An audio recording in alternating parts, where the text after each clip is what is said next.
বিদায়ের সময় ঘনিয়ে আসছে ডিমারিয়ার, এসেছে নতুন শিশু, ছেড়ে দিতে হবে স্থান। কোপা আমেরিকা শেষ হলেই বিদায় বলে দিবেন ডিমারিয়া। আর্জেন্টিনার জন্য ডিমারিয়া ছিলেন আশীর্বাদ স্বরূপ।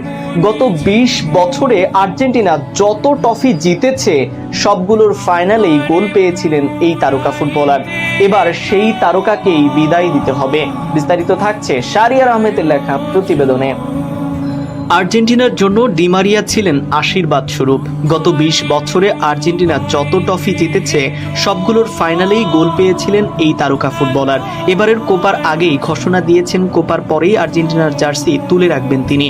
পেরুর বিপক্ষে মেসির অবর্তমানে জাতীয় দলের অধিনায়ক হিসেবে খেলতে নেমে দারুণ করেন ডিমারিয়া। তার ক্রস থেকেই লাউতারো মার্টিনেজ প্রথম গোলটি করেন। দলও জয় পায় 2-0 গোলের ব্যবধানে। ম্যাচ শুরুর আগে নিজের কন্যা সন্তানকে নিয়ে মাঠে নেমেছিলেন তিনি। কিছুটা আবেগপ্লুত হয়ে পড়েছিলেন তখন। ম্যাচ